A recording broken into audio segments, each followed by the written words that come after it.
grand rising, loved ones. I pray that this day has found us all well and blessed. Well, I have a very interesting video coming to you today. Not certain how I want to start this conversation. It is the juice, though. I think this conversation is going to be more tailored toward ladies than fellas, but it's applicable to some fellas too. So, I do a lot of brainstorming, and sometimes I have these epiphanies and these thoughts, right? And so the other day, about a day or two ago, I was doing just that, had this epiphany and this thought. So, what I've noticed is that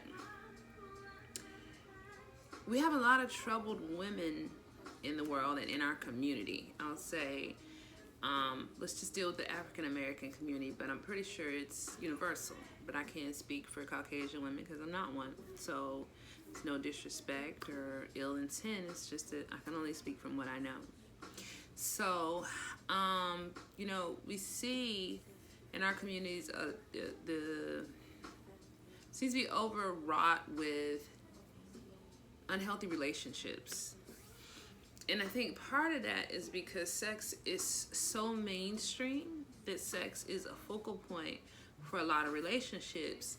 There are a lot of relationships that get kicked off on a physical before they ever get kicked off on a mental or an emotional level. Now, I just believe that if you are serious about being with someone, dating someone, looking for a partner for longevity, then sex should not be the first thing on the table. And there are reasons for that, because sex can be distractive, it can be a deterrent. Sometimes you can be with someone and the sex is, mistaken for love, mistaken for real emotions, mistaken for, I'm really in love with this person. And in the reality of it is, you're just in love with having sex with that person. And I think a lot of women in the communities are having issues because there's a lot of unprotected sex going on. Now, this is really one of the main focal points of this conversation, right? And the issue with the unprotected sex is that it's more than just an exchange of fluids and moans and groans and sensations, right? It gets spiritual. If you think about it, there's an energy exchange when you have sex with someone. And if your energy isn't right, then you're probably going to affect that person's energy some type of way. And if that person's not right, then they're going to affect your energy some type of way. But let's get down to the fluid exchange and unprotected sex situations. A lot of women are having issues because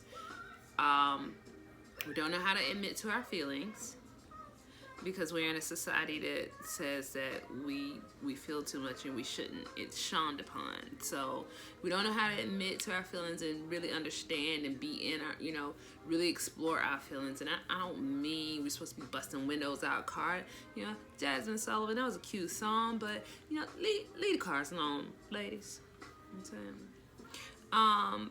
But what I mean is understanding when a person is making you feel some type of way, or when you're allowing a person to make you feel some type of way.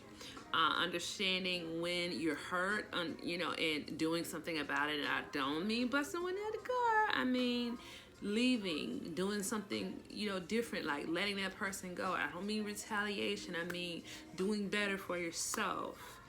You know what I mean? And I think the tricky part when it comes to unprotected sex is we as women, we don't realize that we are receivers. And, if this person is having unprotected sex with you, you're receiving, whether you want to or not, some of their DNA. Think about it. If a male can give a female DNA to create a whole nother life with a whole nother DNA makeup, why wouldn't it affect you with just receiving his DNA? Blank, not necessarily getting pregnant, but just receiving the DNA. So you think about it. You're having sex with this guy and it's unprotected. You're not committed.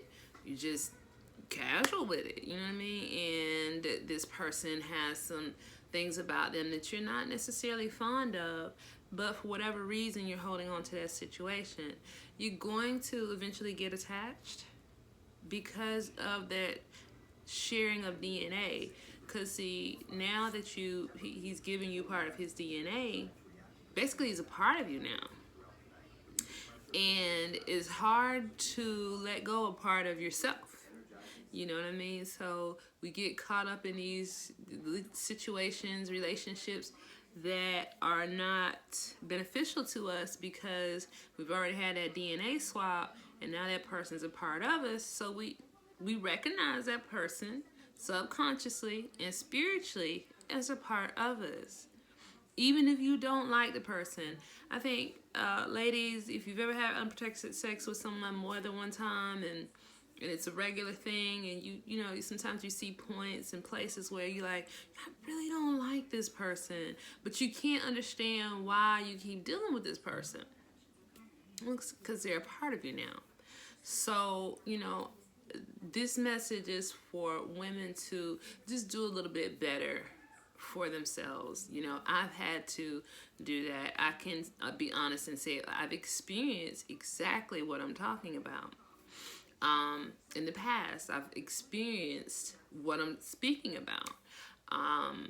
You know, you take on this person's DNA and you start to see certain things in yourself that are like this person's. You become agreeable with this person to an extent because you're sharing his DNA.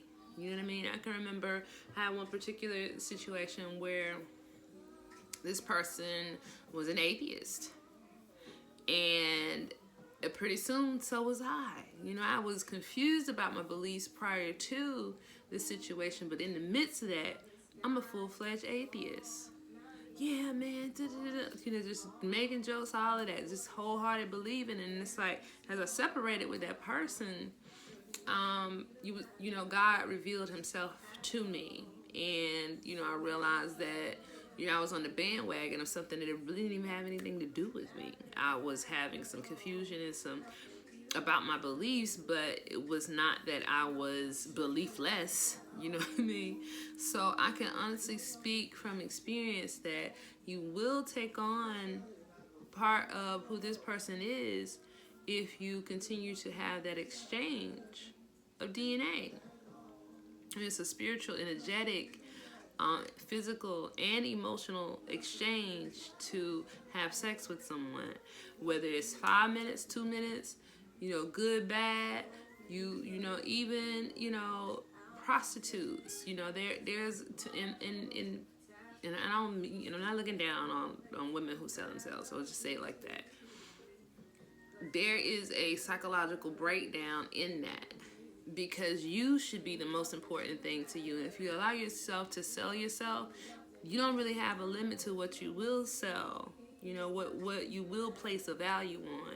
And you're not placing enough of value on yourself to come to the decision that, okay, I'm going to sell myself. You know, I will sell my car, I will sell my furniture, I will sell my food, I will sell my thoughts, I will sell a lot of things before I can even fathom selling myself.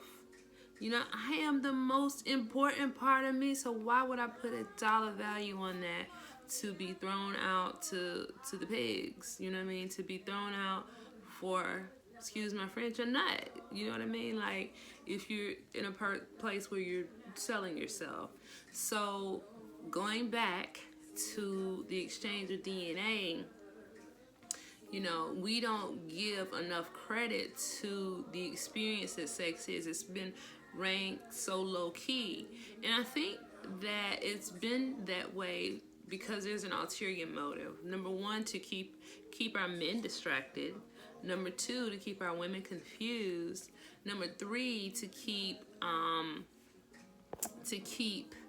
babies coming out of wedlock. And whether you believe in marriage or not, let's just say out of family.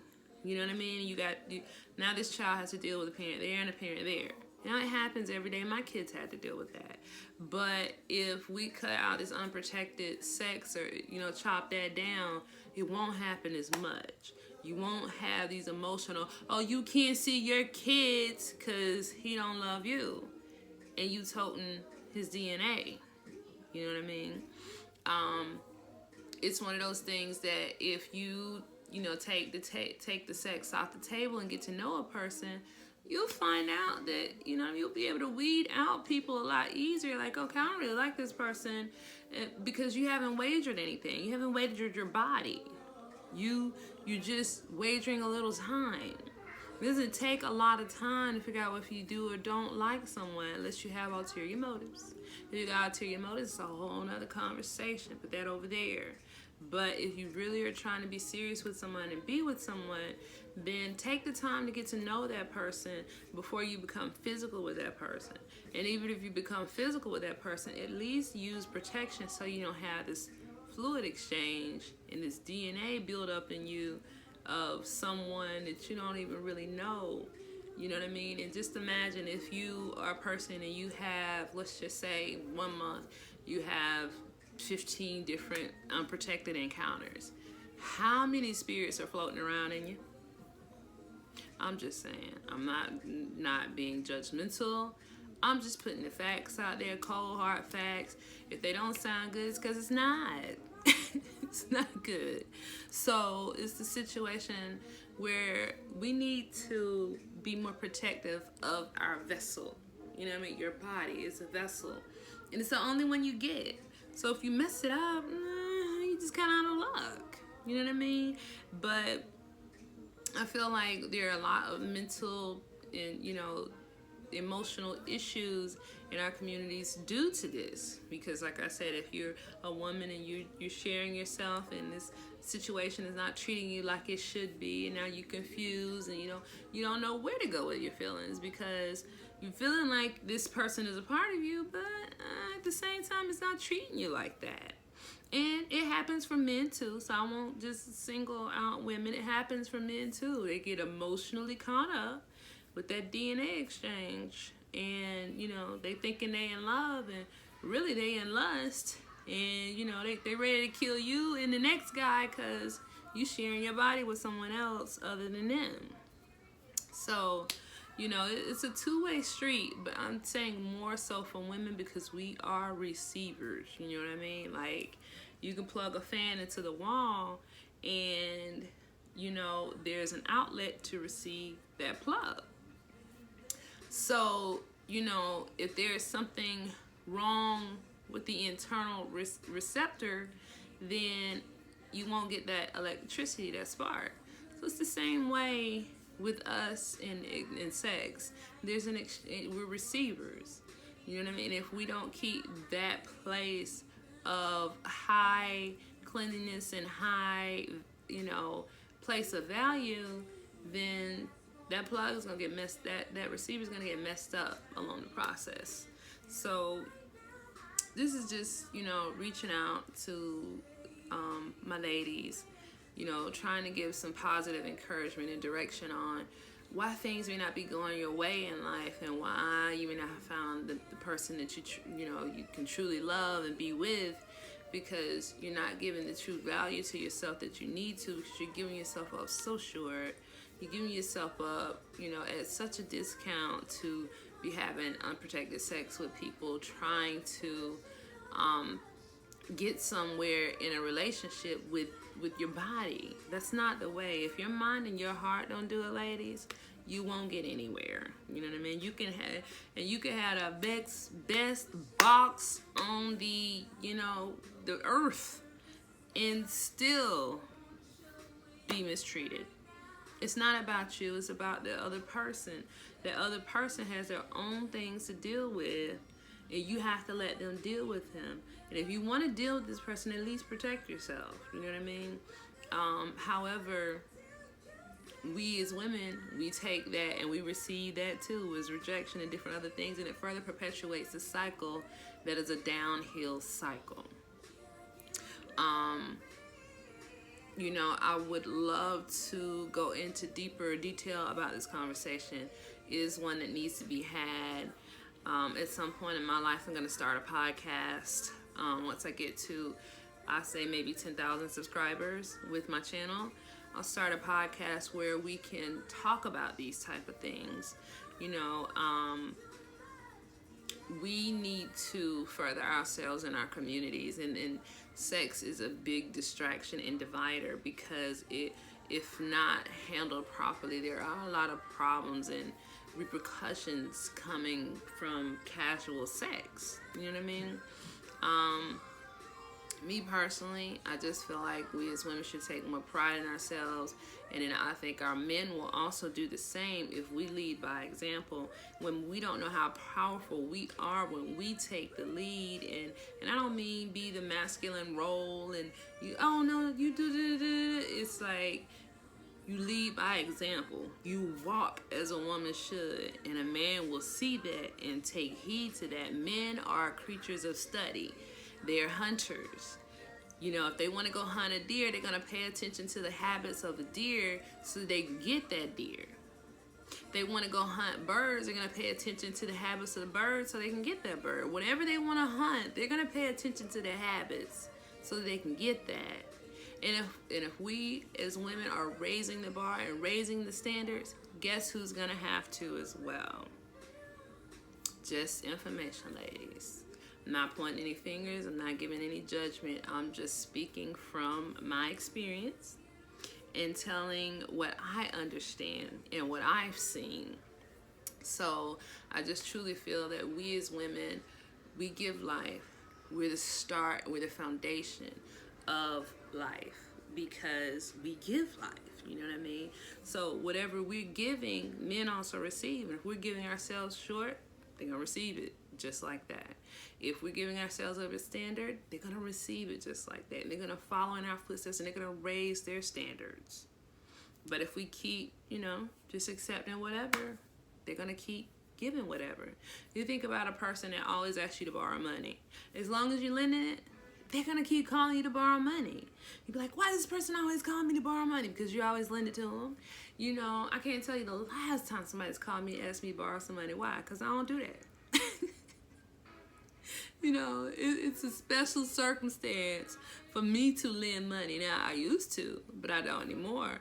I can tell you that from experience. Whatever we allow will occur.